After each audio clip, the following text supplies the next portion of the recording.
afternoon, everybody. Let me, just first take this opportunity to thank again New Ag International for supporting today's discussion about military veterans as an untapped resource within agriculture.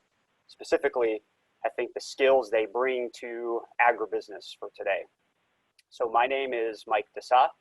I'm the founder and managing director for AGD Consulting, a strategic agribusiness advisory firm that services the ag tech, food, agribusiness, and investment portions of the value chain globally. I'm also a Marine Corps veteran. So the previous panel discussed veteran transition to entrepreneurship within ag and the cultural and economic shock that can accompany that transition. We talked about how specific jobs within the service may give certain transitioning vets a leg up, if you will, kind of into entrepreneurship. We talked about really buckling down and doing the work is required around resume building, networking, and then we talked a little bit about some of the tips for raising capital for first-time veteran business owners. But today, the discussion will center around that same transition process, but to corporate agriculture and agribusiness.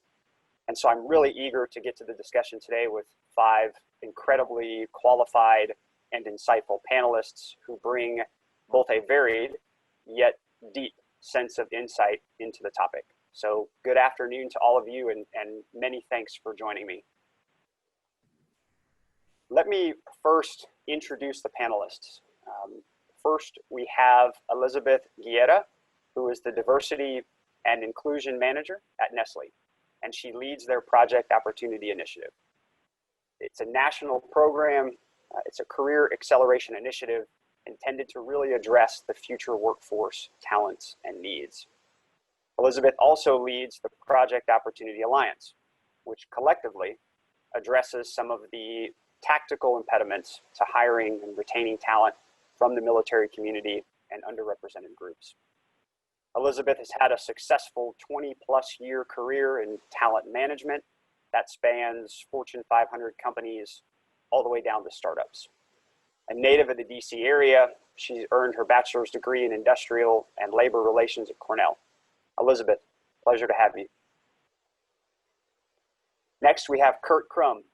Kurt is the product marketing manager, a product marketing manager with John Deere, as well as a logistics officer in the Iowa National Guard, with whom he has previously commanded one of the largest maintenance companies in the state of Iowa. In his civilian career with Deere, Kurt's held multiple product development roles, mainly focused on technology solutions for agriculture. Kurt's experience managing risk, capabilities, and timeframes in the Army have had direct carryover into his abilities to develop innovative products with Deere customers across the globe. Bringing these simple solutions to complex problems continues to be Kurt's focus in both his careers. Kurt, pleasure to have you. Next we have Jason Burley. Jason is the Vice President and Director of Food Ingredient Sales for North America with Cargill.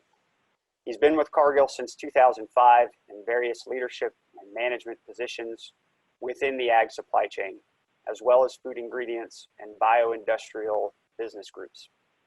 Jason has a unique perspective and background within the military, retired officer, 27 years in the service in the Marine Corps, Air Force Reserve, and Army National Guard. Jason is also a mentor with American Corporate Partners, a director for the Minnesota Military Family Foundation, co-host of the Minnesota Military Radio, and serves as chair Artitus Military Support Network. Jason is a graduate of Minnesota State and a policy fellow at the Hubert H. Humphrey School of Public Affairs with the University of Minnesota. Jason, great to have you. Next, we have Chris.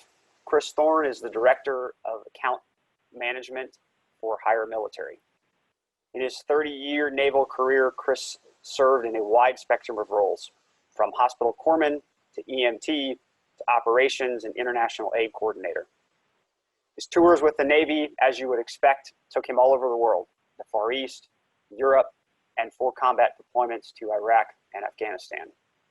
After retiring from the Navy, Chris helped co-found HireMilitary, a company focused on military transitions by partnering with the Department of Defense Skills Bridge program. Chris speaks nationally on veteran and veteran employment issues with military departments, national employers, and local and federal elected leadership. He currently resides with his family in Southern California. Chris, great to have you. Last and certainly not least is Jen Pilcher. Jen is the CEO for Patriot Bootcamp, a 501c3 serving over 1,000 veterans, service members, and military spouse entrepreneurs through access to mentors, educational programming, and a community of experts to help them build their businesses, specifically within the technology sector. Jen has more than 15 years of marketing and media experience and the personal experience of being a Navy spouse for over 20 years. Prior to Patriot Bootcamp, Jen served as a senior strategist at Crosby Marketing Communications. Like the groups and people she mentors, she is a serial entrepreneur herself, founding a number of different companies, including the Strategic Military Communications, LLC, Mil Spouse Fest, which is the largest series of events for military spouses held across the country, and Military One Click, the third largest military media company in the industry. She resides with her family in Annapolis with her husband, who's still in the active duty Navy, and their 2 children. Jen, great pleasure. Let me first start this discussion with a question oriented directly towards Jen. And I think your perspective here is unique, Jen, and one that I'm hoping to get some insight into. So with Patriot Bootcamp as an organization that is structured to provide veterans and spouses with education, mentorship to help them build these businesses, from your experiences, what have you found about this group that is unique, that maybe speaks to why or how they're orienting towards innovation and technology? Yeah, thanks, Mike, and thank you so much for having us on behalf of Patriot Bootcamp. We're thrilled to be here, and as you and I discussed, we have quite a few of our Patriot Bootcamp alumni, not only in technology, but ag tech. So this is an exciting conversation to be part of. To answer your question, I think now more than ever in the COVID environment we're living in, we're seeing veteran and mil-spouse owned businesses really explode. And I really think it's because of their relentless attitude towards adversity. I think the military is one of the best training grounds for entrepreneurship. You have to rely on your team and what you have sometimes in your backpack, or for military spouses, when you arrive to a new area and you don't know anyone, you still have to figure out how to get unpacked and start a new life. So I think in general, there's never been a better time for a veteran and mil-spouse owned business to really put their foot forward and power through the environment we're in right now. Yeah, often I think that's an aspect of transition and soft skills, if you will, that the transitioning community maybe takes for granted, right? And part of the challenge of that transition process is, how do you articulate that, right? And how do you communicate that to somebody, right? So maybe just from your experiences, how have you seen that these startup companies and entrepreneurs and military spouses, how are they communicating that message? Yeah. So as you mentioned, Patriot Bootcamp does focus more in the technology sector, which is more of a niche of entrepreneurship in general. But what's exciting about that is the stories behind these veteran and mil spouses is usually because they identified a problem or an issue when they were in service or moving around the country as spouses do, and then they're working hard to provide the solution. So one of our Patriot Bootcamp alumni, Andreas Newman, is the founder of a company called UAV IQ, and it is a drone company that has experience from being in the military as a drone operator led him to this passion of now serving in the agricultural community and really making a difference in saving crops. So, and that's a very watered down version of what his company does. But I think sometimes we have a stereotype in our minds that veterans are like my father-in-law, you know, in their 70s and older, when in fact we have, as our panel is going to talk about, 250,000 veterans transitioning every year and exploring and getting into entrepreneurship. And many of them are technology focused versus, you know, a traditional brick and mortar store. So I just ask everyone who's listening to our discussion today to keep their mind open that the veteran and mil-spouse population is a young tech-enabled force that is taking their experience from the military and solving those problems now for our entire country. What a good example on the discussion today, that it doesn't necessarily, those skills that you learned while a part of what you did can have applications in things that you never would have imagined, right? Ah. I suspect that Andre, when he came out of the service as a drone operator, said, nice to have, was enjoyable, but maybe I don't ever use this again. Right? Lo and behold, there's a market need for not only the skill set, but the technology that he utilized. He can provide a solution to the private sector. Yeah, and something else I'm sure the panel will talk about, he continued his education. He realized he needed to, you know, keep learning after service and keep figuring out how to build a business. And that's what's so great about Patriot Bootcamp and other organizations, is we are here as a true entrepreneurship bootcamp training, but we're a 3-day program. So really veterans and mil-spouses need to continue their training with learning and getting in organizations like Patriot Bootcamp with fellow veteran and mil-spouse entrepreneurs, and then getting it out there. You know, Andreas won our pitch contest. He was also a finalist, or possibly won one for Capital One. And as I shared earlier, he originally started his business to do drone aerial footage of crops and figure out from that vantage point of why they were being infested and ruined, which, as you know, costs millions, billions of dollars to our economy. And then what he realized was the best way to fight this was not using chemical and pesticide, but was actually loading up those drones with anti-pesticide bugs. So as you said, I'm sure when he was leaving the military, he didn't expect that he'd be like the Ghostbuster with bugs, but these businesses, I could go on and on, are just phenomenal. And we are so lucky to have them in our country and supporting us and our economy and agriculture as a whole. But I'll tell you, you don't think of, when you think of agriculture and technology, sometimes you don't think of veterans, but hopefully after this webinar, that's gonna change. Jen, I'm curious, as a part of the program, is there a discussion around whether or not a veteran should use his or her military service as an angle, if you will, to pitch their product or technology to a corporation, right? So many of the panelists today are within corporate agriculture and agribusiness.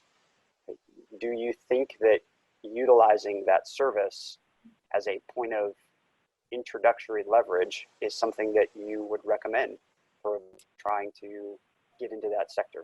Yeah, it's a great question. I'm sure my colleagues on here will discuss too about hiring around that. Do you reveal that you're a veteran or a military spouse with hiring, but the companies you invited on today, I know, have such a strong hiring practice with veterans and mil spouses.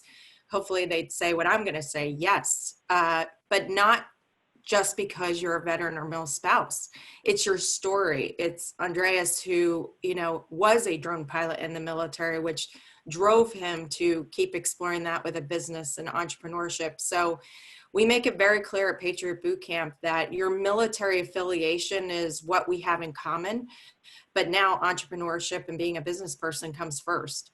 So we encourage you to share your story as a veteran and mil spouse as why it led you to become now an entrepreneur, but certainly not to rely on that to get anywhere. And I can tell you that none of them do. In fact, if anything, they hold back, and we're trying to say there's a right way and a good way to share your service, and how that enabled you and motivated you now as your business, because a lot of their businesses are built specifically from solutions that they want to solve that they identified during their service. Yeah, I couldn't agree more with the emphasis on the story aspect of it, and how it's so much more than just the act of service, and that being sufficient to entice hiring organizations and different companies. But you mentioned some of those numbers, right? And there's a lot of stories in those numbers, right? And so I'm curious, Chris, with some of these figures being as large as they are, 200 to 250 service members transitioning from hundreds of military installations around the globe annually and re-enter the civilian workforce, right? But from what we have seen and some of the conversation we had on the previous panel, that the support aspect of that still appears lacking on the private sector side early in the process. With the work that you're doing with HireMilitary and the DoD Skills Bridge program, how can the private sector step into that process earlier? It's such a great question, Mike. And I, again, really appreciate the opportunity to be here and speak, with you and with these other panel members today. You mentioned it, 235,000 plus transitioning service members leaving active duty every year, re-entering the workforce as really skilled, trained, and experienced individuals who can make a real difference and a real impact. But what we see most often is that they're a little bit detached from the work world that we know in the commercial industry. They're still working in a structured environment. I tend to refer to it as the 1950s Sears and Roebuck style of career management, where they really come in and are sort of cubbied into an organization that they will contribute to for the rest of their life until they get the gold pocket watch and the annuity retirement and then go off into the sunset. And we know that's not the real commercial industry world as we see it today, that there is job mobility, there is mobility in location, there is mobility in what career field and occupation you're going to have. And so often the challenge in the military is that we're not engaging service members until that final 6 or 9 months before they separate from active duty to really prepare them for that next life that comes, instead of treating it as a continuous life cycle of career readiness throughout their military into civilian life. And, one thing I always encourage companies is to break away from that mold of just looking at military members in their final months when they're available for onboarding. Stop looking at them then as how to engage them and prepare them for your industry, and start really reaching back earlier in the continuous life career preparation so that you are developing mentorship roles with them when they're younger, so that through that military period, whether it's 4 years or 40 years, you can be working hand in hand with them to help them develop the skills so that they're familiar with your processes, with your programs and projects, and then they can develop their military skills to enhance that and really continue that process into your organization, into your company for success as they come out of the military. You mentioned, Chris, the point that you try to land with some of these corporates, that they should stop looking at the veteran where they are now and start looking at them maybe more holistically or earlier in their career. From your experience, have you seen the veteran change in the way they present themselves? Our organization may see them in their final months versus maybe the real veteran over the course of a career. And if so, how can a transitioning veteran be aware of that to either combat any negative sentiment or highlight positives? It's a great question. We do see over and over again, the number one barrier, the number one obstacle to veteran employment and opportunity is that lack of recent and relevant experience directly inside industries. Their military experiences are fairly segregated from those processes and projects, programs that they're going to use in the commercial industry. So there are programs.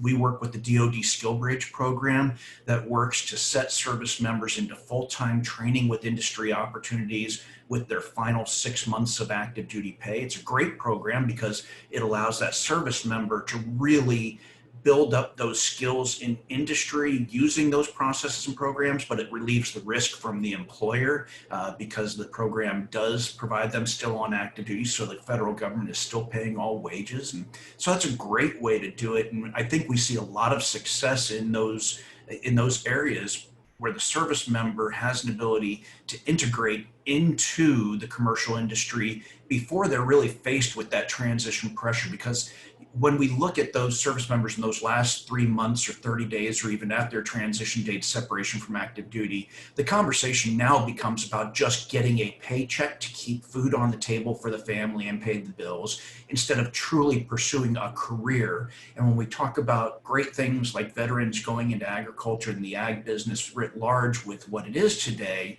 it's really that pursuit of a career that's going to make a real difference. And so engaging them earlier in that life cycle, allowing them to really come up to speed with it and engage. You know, one of the things I was just looking at, many employers may not be aware of the comparable skill sets that they can help service members develop. Each year, electrical and electrical equipment repair, we look at nearly 20,000 service members every year who leave the services with that basic skill set in them. Transportation material handling, almost 25,000 service members per year with that skill set. And then vehicle and machinery mechanics and maintenance, almost another 25,000 with those skill sets. Those are service members that partnerships with industry earlier in the careers can help set them up so that those processes are more of a natural transition into what's needed on the outside. Yeah, it's becoming more apparent that the sooner and more succinctly and holistically you can step into that process, the stronger the match will be, the less it will be about a specific finding a job to pay the bills, and more will be about a career emphasis. When we first spoke, you had a really impactful statistic, and I don't know if you still have it readily available, but it was about attrition rates for hiring organizations within the first X number of months, and then how that attrition rate changed versus if the intervention had happened earlier in the process. If you have those, can you share those for the listeners? I think that would be huge. Absolutely. And, you know, it's an unfortunate but true statistic. So SHRM, Society for Human Resources Management, in partnership with RAND, about 3 years ago did a study to really look at veteran employment, but not just gaining that employment, but really what was that first year attrition rate out there, because that's for employers really the challenge point. And the truth of the matter is that veterans 50% of the time, 50% of the time, were leaving that first post-military job within the first 12 months, 50% first year attrition. And unfortunately, when we stretch that out to the first 24 months, the first 2 years, that turns into an almost 75% first year attrition rate. For the veteran, for the stability, the ability to really set their family for success and a pathway and a career forward, that's obviously challenging. For the employer, the costs associated with that kind of first and second year attrition in the veteran hiring community is just, it's a natural reasoning for companies to look at the veteran population as a risky hire and why that becomes a challenge. But the nice part is, when we look at programs that then move that bar left and engage with service members before their transition from the service, when we look at things like DoD Skill Bridge and we're able to really capitalize on those commercial side skills before they leave the military, that leads to really, really high yield changes. And so for DoD Skill Bridge, specifically that program, 6 months pre-transition, full-time training with industry, we see somewhere a little bit just north of 87% hiring conversion rates from that program. More than 87% of those participating in those programs, training with industries, will convert into full-time employee headcount with the companies they train with. And so that's a natural one. But here's the real magic of it that we love, is that for those who do participate in that program and convert into a full-time headcount with that company, we see single-digit first-year attrition rates. There's no doubt about it. It just decimates the entire first-year attrition rate issue completely. And it obviously demonstrates that integrating, moving that bar left so that we're engaging earlier in the process rather than waiting until they're just looking for a job, makes all the difference for the veteran and their careers, but it makes a real difference for the employer and that cost per hire and those loss statistics on bad hires. Yeah, I got to say, Chris, I mean, I'm an engineer by training and background, and the statistical significance of that and the numbers, you can't argue with that, right? Even if you didn't necessarily, or if you had your doubts about that process being effective and you present statistics like that, it would seem like this is the path that we should be moving on, right? But there are a few more of these programs. Yours, the DoD Skills Bridge, the Army Career Skills Program has some. If the numbers and the data are so significant, why haven't we moved into that process perhaps sooner or in a more robust fashion? What's the linchpin? Why is it so challenging still? You know, there are a few variables, and certainly there are many of those on the military service side that we need to address with engaging leadership and managers at all levels to understand the importance of these programs for the transition. But on the commercial side, generally the biggest obstacle tends to be just the information barrier. This program, whether it's DoD Skill Bridge we work with, whether it's the corporate fellowship through Hiring Our Heroes base or installation managed transition programs, most often the largest barrier is simply communicating with the 24 million companies in America eligible to participate in these programs, what is available, how to engage with them, and how they can engage with the military community to utilize them and really be supportive to them. And so that's why I'm really happy to be here today, because getting that information out there, making individuals, making companies, making hiring managers, C-suite executives, and human resources leadership aware that the programs exist, that they are, by the way, legal. These are all completely FLSA compliant, every state labor law. So these are just great programs, and it's that education to organizations barrier that really is the big number one item. No, great point, Chris, and I'm glad you brought that up.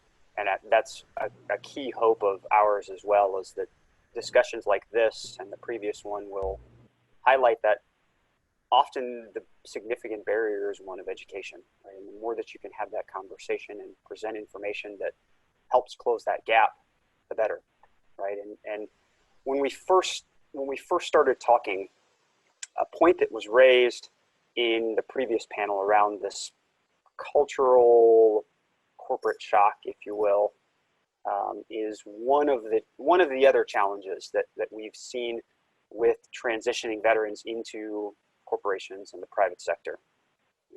Looking out for each other, this sense of unity of effort amongst the team, even if it means somebody's carrying your professional load for a while, if you will, may not need the same thing in the private sector as it does in the military service. So I think part of this solution is better expectation management on the side of the transitioning organizations, but also that companies and corporates understand that this is a mindset that many veterans have coming into the culture, and an expectation of how a team should function.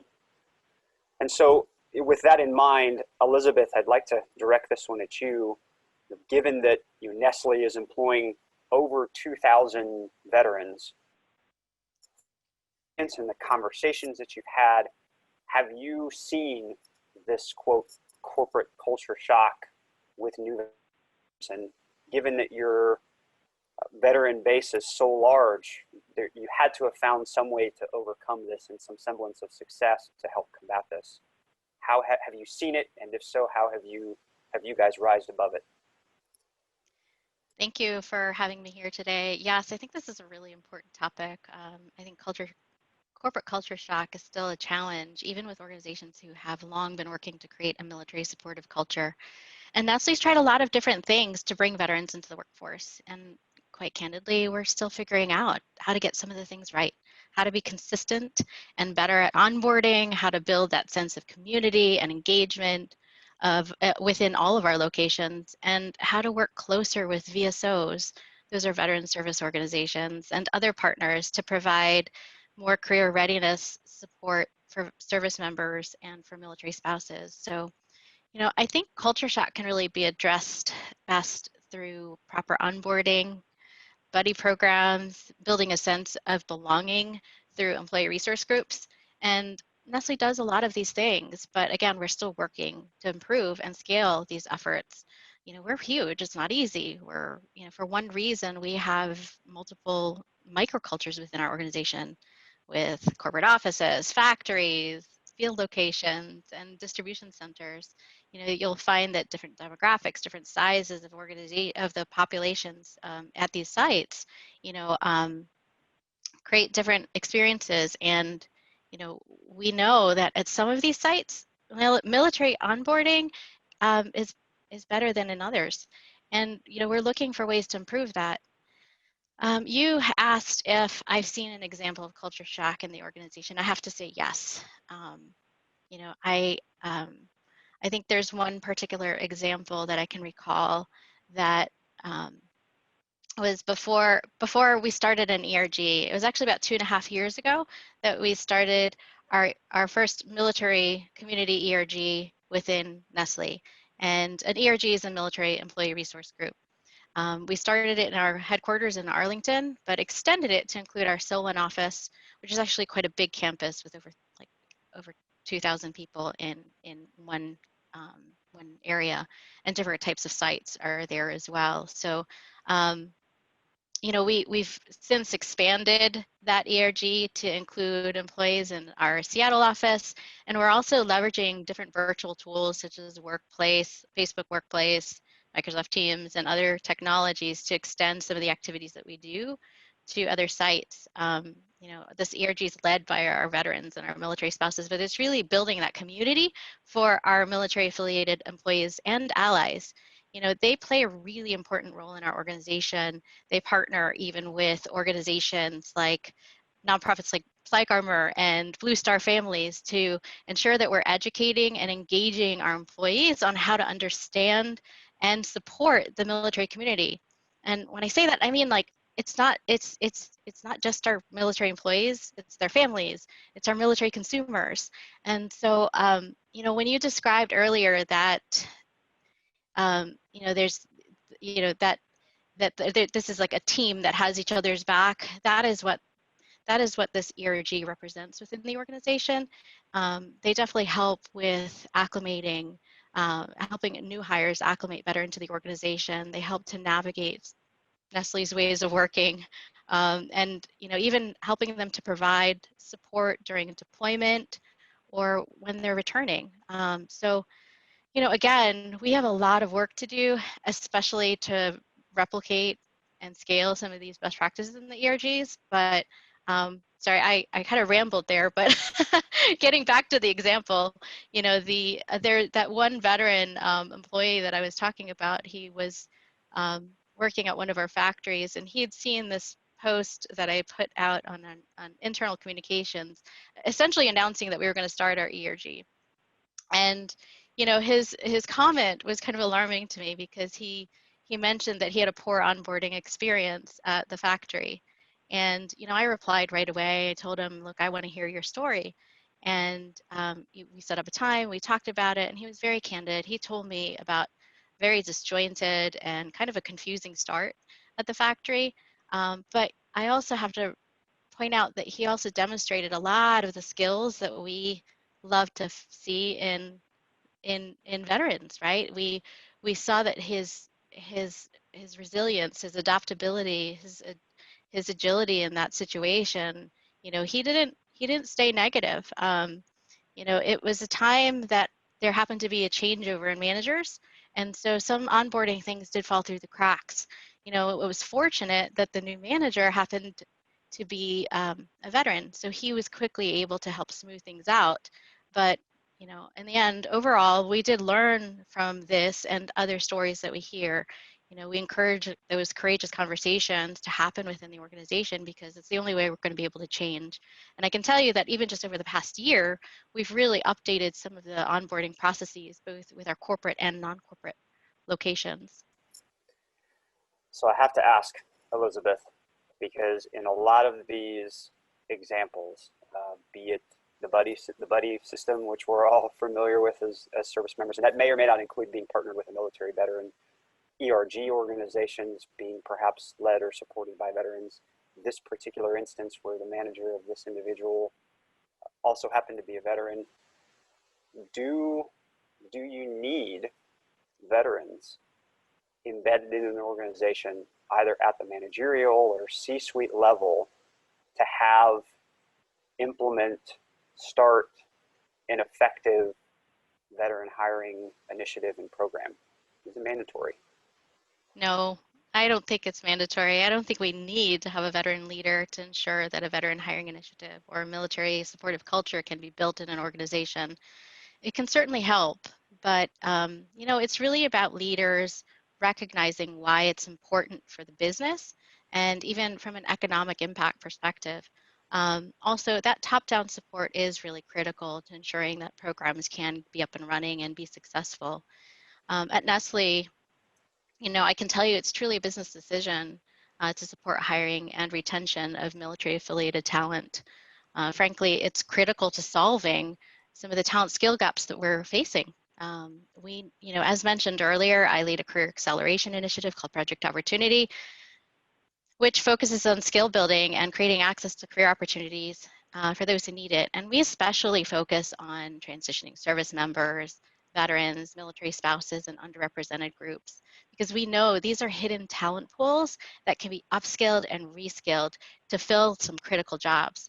Our leaders globally recognize that, and they are dedicated to this program. Our leaders recognize that there's tremendous range of agility, courage, collaboration, and leadership skills that veterans bring to the table. And you know, I have to say that it's one of those things where you'll see Nestlé leaders not just talk the talk, but they really do, I think, walk the walk. We had an event, you mentioned the Project Opportunity Alliance, and when we pretty much introduced the Alliance to the market a couple years ago, you know, we had multiple C-level leaders in the room, and they stayed the entire time. Yes, they were part of some of the welcoming remarks, the conversations, the panel discussions, but they didn't do their part and walk out of the room. They stayed, they communicated with the audience, they you know, stayed in the conversations because it mattered.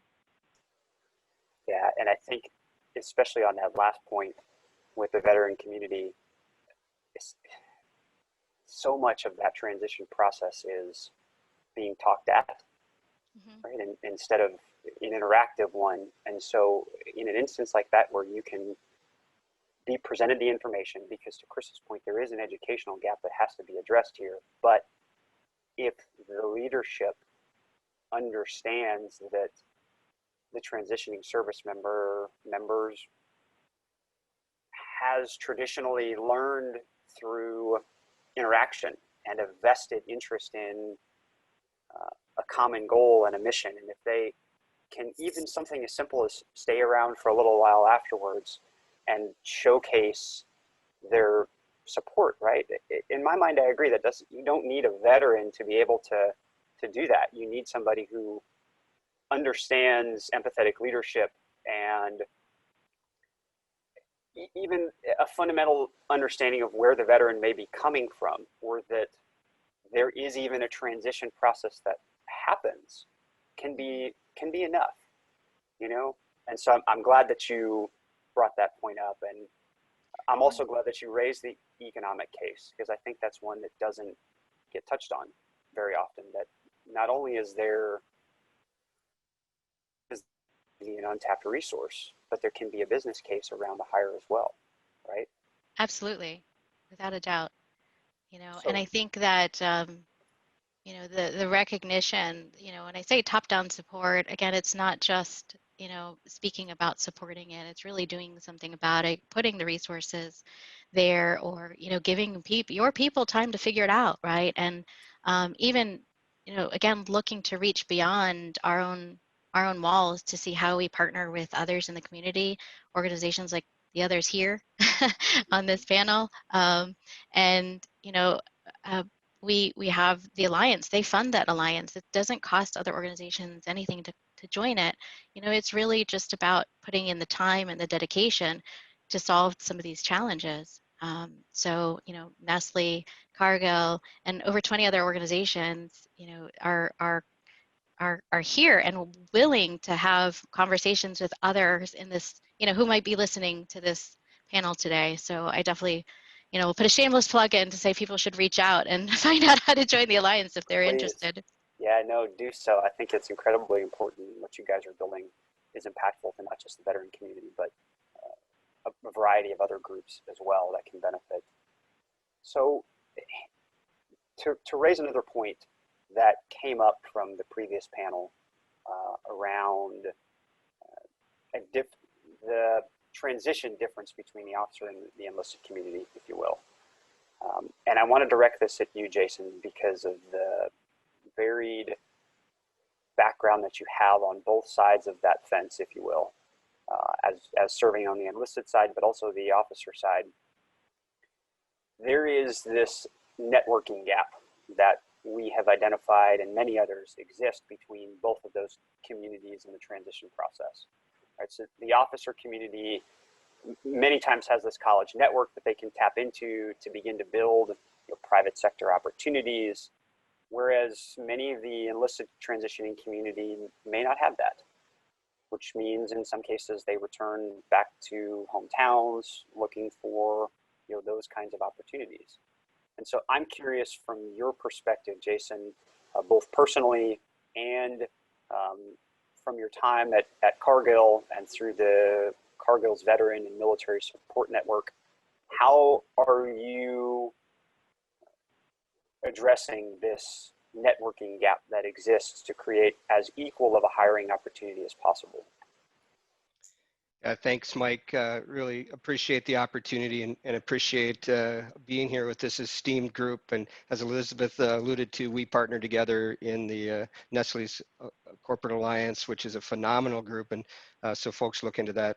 One of the things that we have done, and I think is a bit unique or is becoming less unique, is that we just partner with any organization that is really concerned about hiring veterans and service members. So that's the first step that we take to ensure that there's a field in which veterans and current serving members of the Guard and Reserve can come to a networking event without concern for who's going to try to take that talent and get them to what they really want to do or achieve. So we care less about going after a particular candidate, and we care more about the outcome for the veteran. You do raise a really interesting point between the disparity between the networking capacity of the officer corps and the enlisted corps as well. As you suggest, many of our officers have a broader network across a greater portion of the United States, and sometimes even globally, and have a much more connected or group to network with even during their period of service. Chris alluded to, hey, let's look earlier at the transitioning veteran. Well, the officer corps is a much better network, and so my college roommate or my fraternity or sorority brother or sister or whomever is already looking out for me earlier in my career as an officer in whatever organization that I participate in. So that's a unique opportunity that they have. To answer the question specifically as it relates to leveling the playing field, I don't think we look at it directly as an officer and enlisted issue. We just try to create as many opportunities to network as possible, understanding that we have a higher population of enlisted transitioning veterans than we do officers. And so we've participated for many years in American Corporate Partners, as you alluded to earlier. We sponsor kind of business agnostic networking events that bring in many of our other local businesses here in Minneapolis. Think of companies like Ecolab or Medtronic, Best Buy, big name companies that uniquely come together and do not fight over talent, but instead try to present the greatest opportunity to network for these individuals as well. And then our own military sourcing professionals have developed their own networking and network group called the Eagle Group of Minnesota for a monthly networking call, which I have to say, they move quickly to adopting this technology. And one of our first calls with that group in the Eagle Group was over a Zoom call late in March, and we've continued to network in that way. It's actually been beneficial for many folks that come back to their hometowns, especially in a place like Minnesota. You think of the individual that returns home to International Falls. His opportunity is going to be basically the paper company or some other small business in International Falls. Adopting this kind of technology has been beneficial for this group, because we're now connecting them across huge networks electronically and doing great stuff. So those are just some of the things that we've done to try to facilitate that network. And then we do partner with the Minnesota National Guard pretty closely. Many of their training and community centers are adjacent to our facilities. And so we have a natural synergy between the Minnesota Army National Guard and Cargill here in the upper Midwest. So Jason, in my mind, it would seem that this level setting of the hiring playing field, and one that emphasizes just a more broad perspective of community involvement, could have the downside of losing particular talent, right? Has this approach of a level playing field, from your experiences, ever kind of come back and bit Cargill in the rear end that said, man, we lost that guy or gal, we wish that we had kind of fought more for them? Yeah, well, it's really difficult to answer that question. And did we lose a particular talent? I mean, obviously, there's been folks that have come through the process that you're like, boy, we would have really loved to have had Sue on the team. However, I think the approach more collectively, where we're more interested in the outcome for the veteran and service member, has actually yielded more positive benefit than it has negative in terms of a loss. So when the veteran shows up to a networking event with a number of, world-class employers, if they get to a place where they're following their pursuits, their passion, their skill set, well, we're much more likely to have a engaged employee try to not have that first year attrition rate that Chris was talking about. They're satisfied. We don't have turnover, and that's just better for everybody. So while we might have missed out on Sue, maybe she wasn't pursuing her passion and interest, and it was better that she's over at Land O'Lakes, or she's better at Medtronic, or wherever that might be. And for us, that's more important in the veteran space. Yeah, and I think that at least to me, communicates this understanding of that the veteran is, him or herself is going through not just a physical transition or a career transition, but a personal transition, right? They're trying to determine what excites them, what matters to them, where they want to have a career instead of just a job. So this community level setting approach, where you bring all of this quality talent and hiring organizations together, I think only gives that transitioning service member a broader opportunity to maybe explore a conversation with Cargill, but then decide, man, this sounds really interesting, but let me go also talk to Best Buy and just see what they have to offer. And maybe in those conversations, they have an internal discussion or dialogue with themselves that says, which of these is a better fit for me, right? Rather than kind of pigeonholing them into a single networking event that only has this hiring organization, et cetera. So I agree that I bet the return on that is more net positive than negative for sure. Yeah, well, we certainly believe so. I think that it's proven and is borne out in the results of our hiring and the satisfaction of the people that are working for us. I mean, one of the things that you just said, Mike, that I think is really important to recognize is transitioning service members are going through a life transition. So just think of you had served for 10 years as an accountant, and tomorrow you decided I'm going to be an elevator operator in Manhattan, Kansas. That's a huge transition. And these are the same transitions that our veterans and military service members are facing, and they need support. They need support and assistance, mentorship to help them make that transition, which is good for all of us. And last but not least, we didn't touch on it, but inclusion and diversity is a huge, huge part for us. And we really believe that this community represents the greatest opportunity to impact inclusivity and diversity in our workforce. We know that there's really, really, really talented people that are transitioning. And so another filter for us is really to hire the best talent that wants to work for us, and not look at the other factors. Are you qualified? Great. Do you want to work for us? Awesome. Are you the best talent? Perfect. That's who we want to put in to the organization, and that actually yields a more diverse and inclusive culture.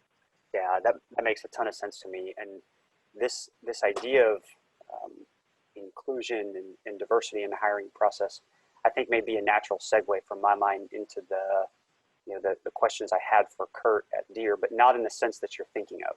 Right? I think from the veteran transitioning side of things, this sense of diversity is more on the other side, where a hiring organization may try to apply a one-size-fits-all, right, type solution to the veteran hiring process. If you were logistics in the military, Kurt, you're going back to logistics in the civilian sector, right? And I think that from what I can tell, Deere's military recruiting efforts, they appear to be geared towards dealerships as employment opportunities that have a regionality to them, and that they're hiring veterans that don't necessarily come with that set of skills into the process.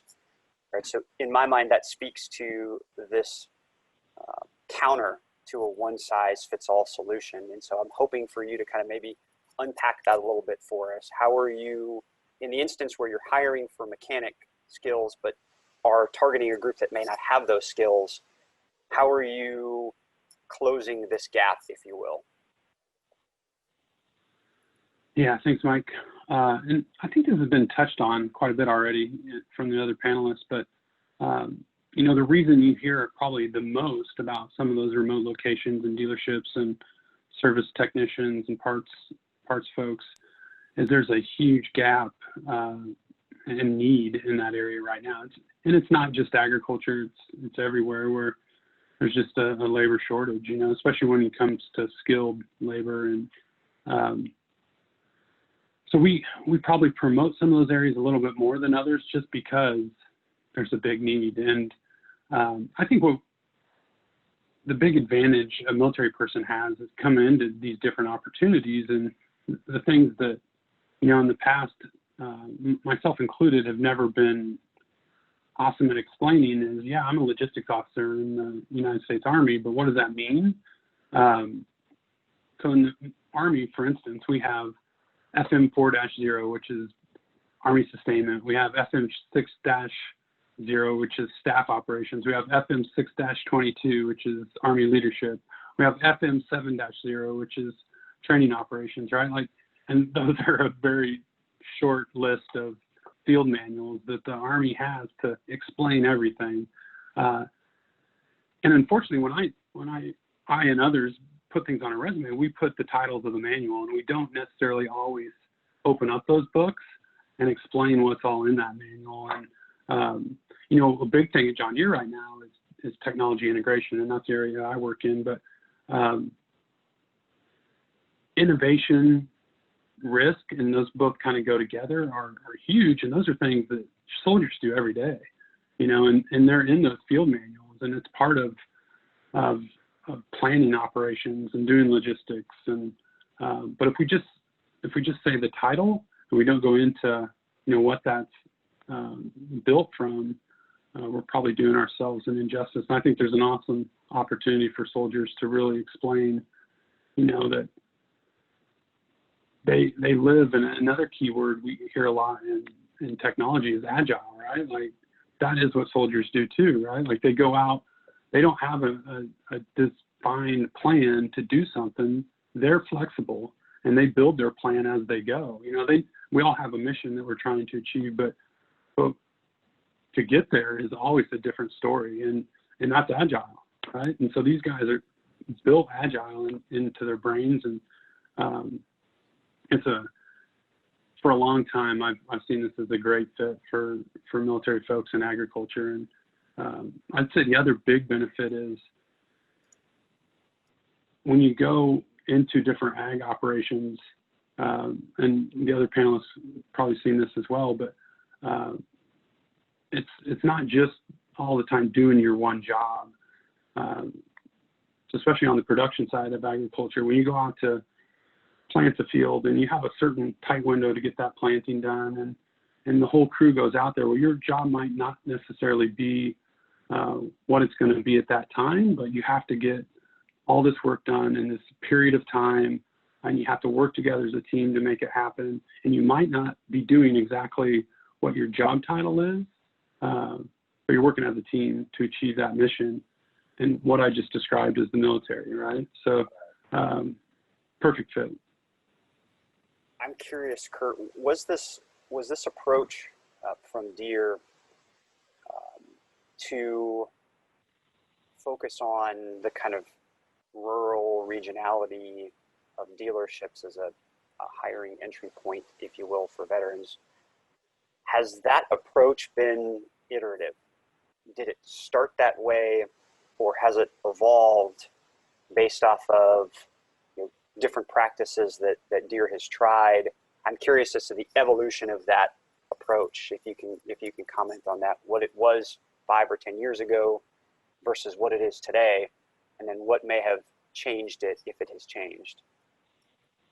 Yeah, and I'll first say, like, that's not the only place John Deere recruits, and we have executive level programs, worked with different programs that individuals on this panel are a part of too. You know, John Deere has a lot of ties throughout agriculture and the human resources community. So, but this one's, like I said, very important right now, just because there's, you know, dealerships make their money on selling parts and services and helping customers. And if they have, you know, only 60% of their workforce is hired right now, that's a big effect to their bottom line, right? So that's what drove this, and it continues to evolve, honestly. Like, I don't work with the team every day that's really focused on some of these military hire programs, but I know it continues to evolve, and they're trying to build it every day to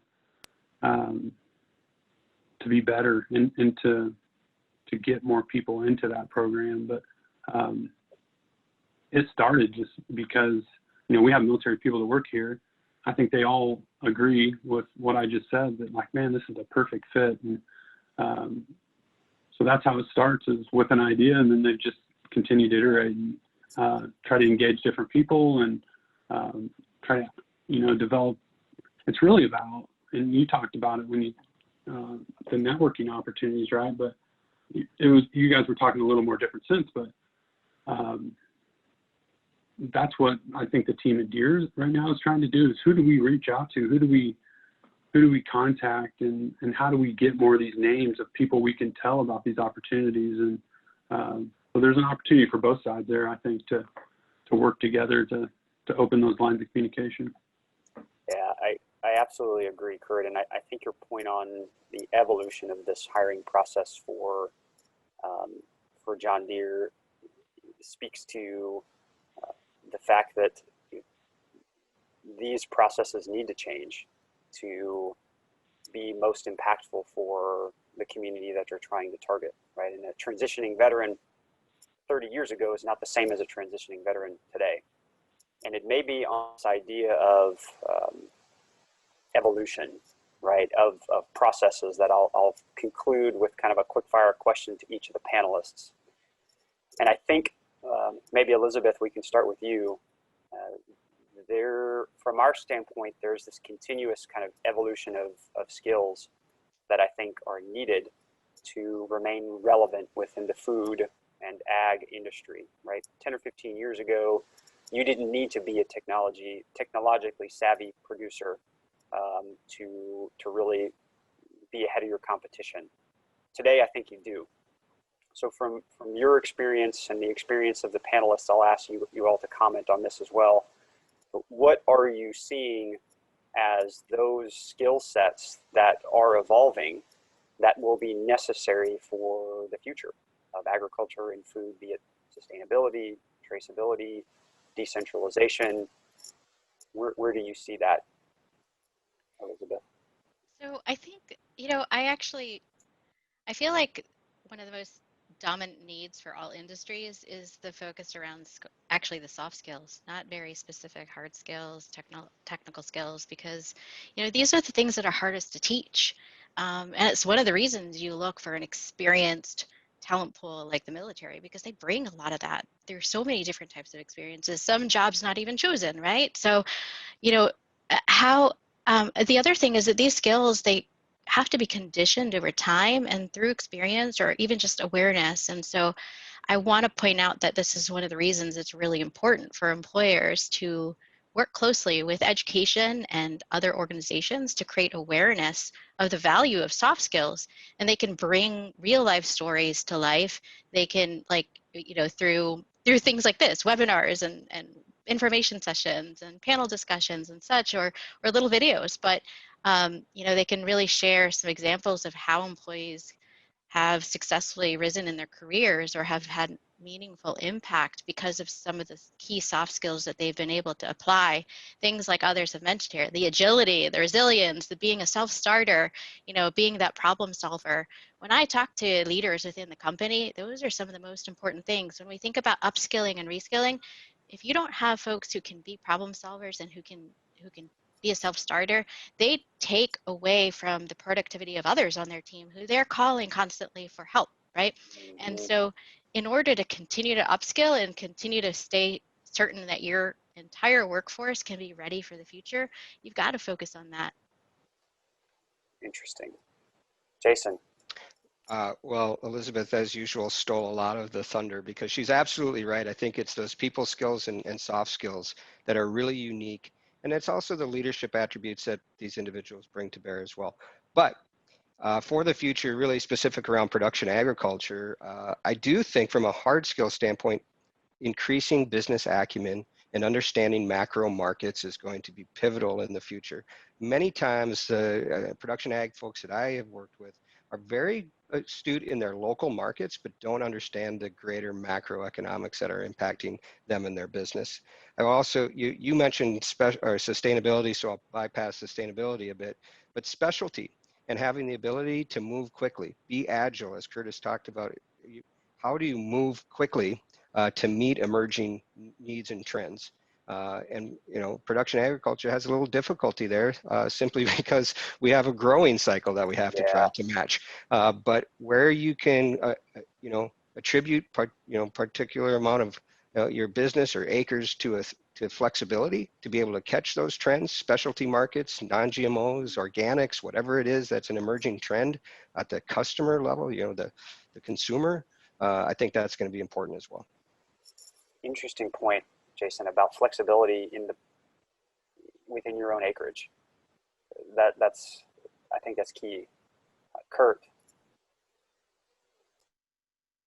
So I mean, two really smart people went before me, so it hurts what I can offer. But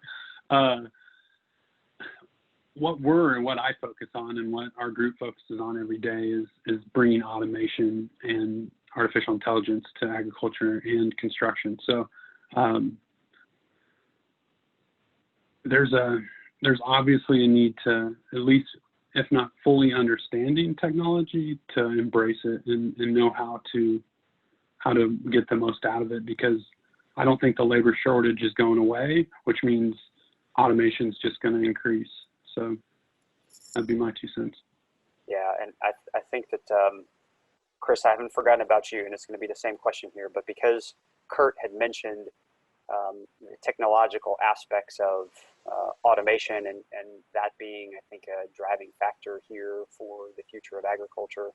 Jen, I'll ask this same question to you, but in a slightly different fashion, given that Patriot Bootcamp focuses on technology startups and those kinds of companies. What are those genres of technology that you're seeing that excite you the most, right? And do you think that any of these have applicability within agriculture? Yeah, so we recently surveyed the 50 entrepreneurs who were accepted to our last program out of 431 applications.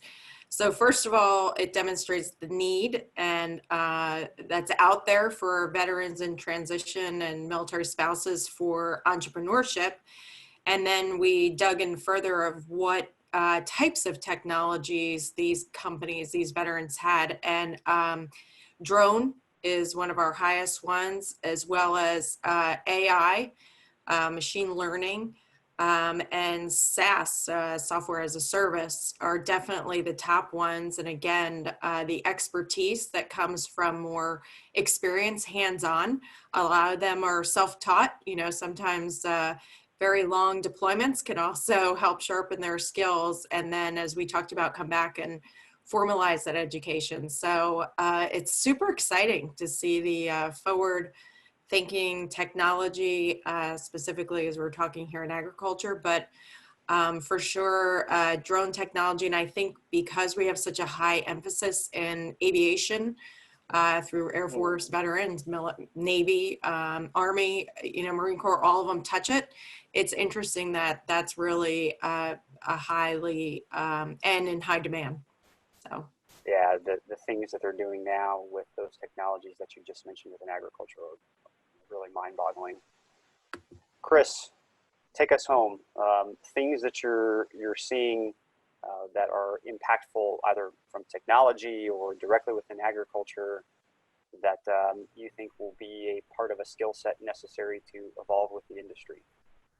You know, I appreciate that. And, you know, as everyone said, it's tough to go after all the smart people because they've really shared a lot of amazing information. But, you know, in support of things that, you know, Elizabeth and Jason, Kurt, and everyone was saying, you know, when we talk about those soft skills, that adaptability, that agility, one thing that I would really like to point out is that during the last recession era, 2008, 2009, 2010, when we saw nationwide unemployment rates really spiking at 10.5%, what we saw was veterans trailing in that recovery effort. So during those same periods, veterans were trailing by 2.5 to 3% unemployment rates nationally. And so what that really demonstrated was that companies were invested in bringing on board the talent during that period who really knew their processes, who knew and understood and really wanted to go after those people who had years of industry experience. And I think what's really interesting and unique during this period that we're experiencing right now is that we've obviously seen an employment market that just sort of went very crazy very quickly. There is a recovery trend back now to where we are in the July numbers, 10.5% national unemployment. But since May, we have actually seen veteran unemployment leading the nationwide unemployment rate by about a 2%. We are looking at 8.5% unemployment in the veterans community and the modern veterans in July versus the 10.5% nationwide. We're seeing veterans leading that recovery. And honestly, to me, I think what that's demonstrating is that what companies, organizations, and industry need right now are people who can think out of the box, who can come up with new and innovative solutions to problems we've never seen before. They have not been process mapped. We have not been able to build years of organizational history to lean on how to deal with the current environment. And I think those veterans coming out of the military with that adaptability and the agility to think and create new processes rapidly and be flexible for that, I think that's a leading thing for industry right now to be able to engage, utilize, and really innovate to set everyone up for success for the next 20, 25 years of business life cycle ahead. What a great way. Awesome point, Chris. Yeah, I mean, I think when we're looking at how organizations are needing to essentially re-architect or restructure not just their operations, but even jobs themselves, and they're reinventing their workers essentially right now. I mean, the things that you're talking about, and why I was saying some of these soft skills really matter, is because, we know military have often worked several jobs, multiple jobs, and again, some of them not by choice, and you figure it out, and that's not something you can easily teach. Yeah, I think that's a great full circle comment, Elizabeth and Chris, and to bring it back to the present of what's happening within the current operating environment within agriculture, through the speed at which things are innovating, and the new solutions and technologies that are coming online amidst a supply chain that's literally falling apart, and has been ripe for innovative disruption for decades, right? It's now at our doorstep, right? And we have to deal with it in a way that we haven't had to before, and with a set of solutions that, Chris, to your point, may not be roadmap yet. So to the extent that we can leverage these skills that the veteran community brings at the most broad and maybe impactful level within corporate agriculture and agribusiness, through some of the same companies that you all work for today, I think could have huge ramifications for the next 5 years within agriculture if we really get this point across. So let me just say again, incredible thank you to all of you for your participation, your insight, your time. I really couldn't be happier with the discussion and with your willingness to be a part of this. And so I hope that we have helped close that educational gap a little bit today, and we'll look to continue to do so with conversations like this and with the new ag team to the extent that we can. So many thanks again, all. Appreciate it.